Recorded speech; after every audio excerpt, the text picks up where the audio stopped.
Farmers, trust is everything. At Genesis Fertilizers, we're not just proposing to build a facility, we're building a future designed for you. With real progress already underway, we're closer to providing Western Canadian farmers with a reliable, locally produced fertilizer supply. Now is the time to take control of your farm's future. Learn more at genesisfertilizers.com/credibility.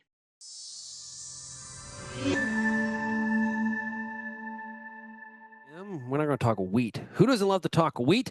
And we're going to do that with two fine people from Limagrain Cereal Seed. Joining us first, it is Bailey Jenks. She is Pacific Northwest Regional Commercial Manager with LCS. Bailey, it's great to meet you. Nice to meet you too. Thanks for having me. Also joining us is the Regional Commercial Manager for the Central Plains with LCS. It is Dan Dall. Daniel, how's it going? Good. How are you? Man, I'm doing fantastic. Doing great. Okay. Daniel, start off with you. By the way, how is the wheat crop this year in Kansas? It's actually coming along a little better than when we started. So we had a fair bit of rain in November that actually helped us get stuff out of the ground. Really challenging planting season, but overall, I think the crop's coming along pretty well. Oh, good to hear. Bailey, how about you? We had some pretty good spring moisture in some areas across the PNW. So we had some pretty decent planting conditions going into this fall. It's starting to get a little bit cold though. So we're going to see how some of this wheat gets through some of this winter early season frost. But other than that, things are looking really great. Could definitely use some snow to insulate that that good stand. Okay, Daniel, we'll start off with you, and we're going to talk about today, getting the most of our herbicide-tolerant wheat varieties, and talk about a couple different options here. Now, CoAXium wheat production, that system, what are some of the characteristics of it? Where does it have a good fit? So really, it's got a good fit pretty much any place you're going to plant wheat and deal with grassy weeds. The big thing with it is it does a really good job on the tough to control grassy weeds, whether it's feral rye, the brome species, rescue grass down into Oklahoma and Texas. So it's a really nice fit there to give us a control option there. It's always harder to get grassy weeds out of a grass crop. So it's a nice fit for that. We've really developed it over the last few years where it's beyond the herbicide trait. We've got the genetics to a point now where they're leaders in their class. If you look at yield trials across the region, they're typically towards the top end of all the plots, if not at the top. So, overall, we've really developed it from just a herbicide trait to a whole system with elite genetics. Yeah, good stuff. We're going to talk about some of the overall system benefits here in a second. But Bailey, I want to get to you about Clearfield. So the Clearfield system has been around for a while. It has similar attributes as the CoAXium system. It's really great control in some of these grassy weed problems that we have in the PNW region. One of the benefits of the Clearfield genetics that have come across over the past couple of years is that one way that Dan likes to put it is originally we started with a trait that had wheat attached to it, and now we really have wheat that has trait attached to it. So we're really seeing this yield increase with these genetics come across through our breeding programs, and really seeing this system be able to produce really well for growers. Okay, so I'm growing wheat and I'm considering, maybe I have experience with either of these. Why would I choose one over the other, Daniel? Is there a situation where one fits over the other? Talk about that a little bit. A little bit. With the CoAXium system, it tends to be a little better on some of the tougher weeds, the feral rye in particular. But at the same time, Clearfield has an extremely good fit as well. We use it a fair bit in the Central Plains here too. They really work hand in hand, to help with resistance management. We really like to bounce back and forth between the two because they do have two different modes of action. Are there situations where I wouldn't use either? Sure. Talk about that, Daniel. Yeah. There is on both systems, you really only want to use the system for 2 years in a row just to help with that resistance management. So there is a time there where you'd want to back out and go to, what we'd call a conventional wheat that isn't traded, or you could still use either one of the varieties, Clearfield or CoAXium, but just not use the herbicide on it. So yeah. There are fits, obviously, for still with conventional wheat. Yeah. And Bailey, for for a lot of growers, it's the simplicity factor of the weed control and that, that making that pass, right? Mm-hmm. It really does make things a little bit simpler, and especially if you can get the weed control with it. Yeah, absolutely. There's even instances in the Pacific Northwest where some of these genetics in the Clearfield varieties are so valuable to these growers that they're blending them with conventional varieties because they don't plan on using the weed control aspect of these varieties. They're something that, they like the maturity, they like the disease package, and they would rather have these traded varieties on their ground, even though they're not spraying them. They're still using the full beneficial package of this variety, not just for the traits.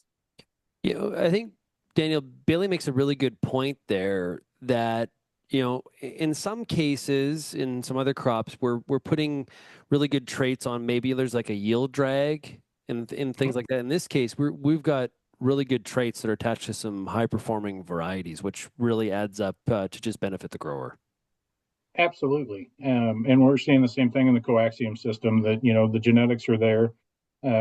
Disease packages are good enough, or excellent disease packages, along with high yield, and they handle, the tough environments we put them in, which is really kind of the key for the Central Plains, is being able to adapt to, drought situations, tough soil system type, soil types, and to still perform at a high level. And realistically, once a farmer finds a wheat that he really likes, he's going to keep with it. They find the product they like and they want to keep using it because they're comfortable with it. So whether they're spraying it or not, they will stick with a variety a lot of times. Bailey, is there any other benefits of either of the systems that we should mention? Yeah, I think that, like we've been talking about, the genetics have come a really long way. And we're not seeing that yield drag, as you mentioned, right? When some of these Clearfield varieties came out in the early 2000s, there was almost a hindrance to wanting to use some of these traded wheats for the weed control because growers were expecting that yield drag. And we've come such a long way in such a short period of time that, being able to plant these varieties for their yield benefits on top of using their traded factors is really a tool in the grower's toolbox, and really something that they can use and have flexibility on their farm. With a portfolio as large as we have in the P&W, it really gives us the opportunity to place the right variety on the right acre, and really kind of tailor each grower's needs per to their specific growing region, their specific pH, their rainfall zone, all those different things. We can really tailor our options for them. Daniel, any other benefits of either of these traded wheats that we need to make sure that we make the audience aware of? Yeah, I think it's kind of what Bailey touched on, just the versatility that are in these portfolios. We have several different varieties of these wheats, and the ability to get the right wheat on the right acre. The other thing I think I'd like to point out is that, we're talking about traded wheats, but these are non-GMO. So these traits are not from a different species. These actually come through wheat themselves. So these are not GMO type traits. Yeah, very good point. Thanks for mentioning that. Because that's weed control in any crop critical, right? Weeds are robbers of yield. And taking care of those weeds as early as we possibly can is critical. So from a best management practice standpoint on weed control, what are some of the things we need to be keeping in mind when it comes to our wheat crop? Bailey, let's start with you. Yeah, I think one thing to really keep in mind, especially when you're wanting to manage your resistance, is really understanding what your crop history is and knowing what some of the limitations of planting into residual situations may be. So on one hand, while CoAXium, there isn't a really hardly any plant back restriction on when you're using a CoAXium system, there is a plant back restriction on Beyond because of that residual, that imazamox residual in the soil. And in some instances in other crops, if you're growing peas, lentils in our area, soybeans maybe, or alfalfa in Dan's region, there is that soil residual in the ground that you wouldn't want to go and plant a CoAXium or a non-traded wheat into, because it's going to drag your yield unintentionally, right? So you would want to follow a field that you maybe have sprayed Raptor on with a Clearfield variety, because it's going to boost your yield performance. Daniel? what are your thoughts on best management practices on weed control?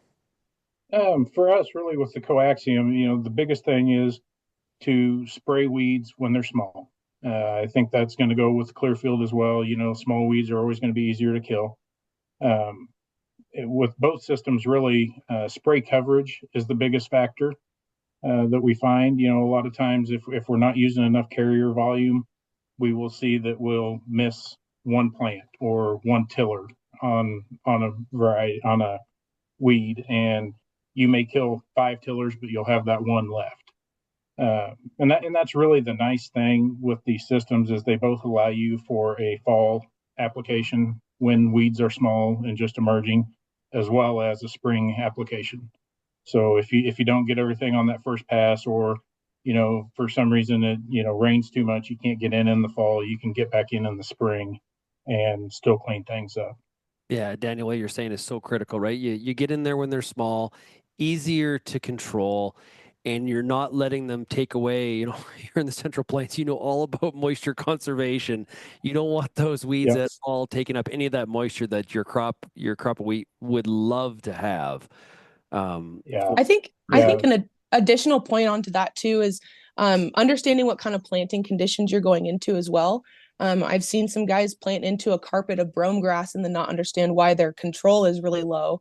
So I think, field preparation is also a really key important aspect to this as well. Yeah, great point. Daniel mentioned the 2 years in a row as from a trait preservation standpoint. Are there other things we need to keep in mind when it comes to the stewardship of these two programs? Yeah, overall, with both of them, you need to plant certified seed each year. That way you do know that, the seed you're using is traded for that herbicide. With the CoAXium, we have to have a signed stewardship agreement on hand, basically stating that you will abide by the stewardship requirements. Like you said, we need to rotate those herbicides.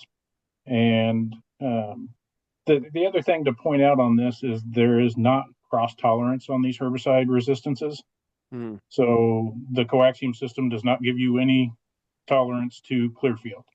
I've seen quite a few fields where guys have gotten their wires crossed and sprayed a Clearfield field with the Aggressor AX herbicide, and it does a really good job of killing it. And vice versa. If they spray the Beyond across the CoAXium system, it does a really good job of killing it. So the big thing for the growers, just make sure you know what's going in that field and make sure we're getting the right product in that place.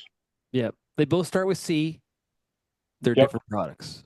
Yep. The difference is the Clearfield, there's a CL plus at the end of the name, and the CoAXium, there's always an AX at the end of the name. Yep. Bailey, how about for you? Anything we should follow up on here or mention from a trait stewardship standpoint? No, I think Dan hit the nail on the head pretty easily there. Grower stewardship agreements are really important. I know growers hate to fill out paperwork, especially in the winter time of year. I think everyone is trying to get everyone to sign everything, but having these agreements in front of the grower so that they understand, exactly what they're using and what the guidelines are, I think is really important. This tool is a really good tool, and it's helped a lot of growers across a vast amount of acres. And so I think managing the long-term use of this product is really important. We all have future generations that we're worried about or that we're thinking about taking over the future generation of the farm. And, in order to stay profitable for the next generation, we have to be able to steward and manage these traits. Yeah, well put. Hey, I appreciate both of you joining me here today. We're going to do more of these going forward, talking about wheat production in the U.S. And, of course, LCS is a real market player and a leader when it comes to cereal genetics. So appreciate both of you joining me. Daniel, have a great day. Thanks. Appreciate it. Bailey, it was great to meet you, and we'll talk to you again soon. Absolutely. Thank you.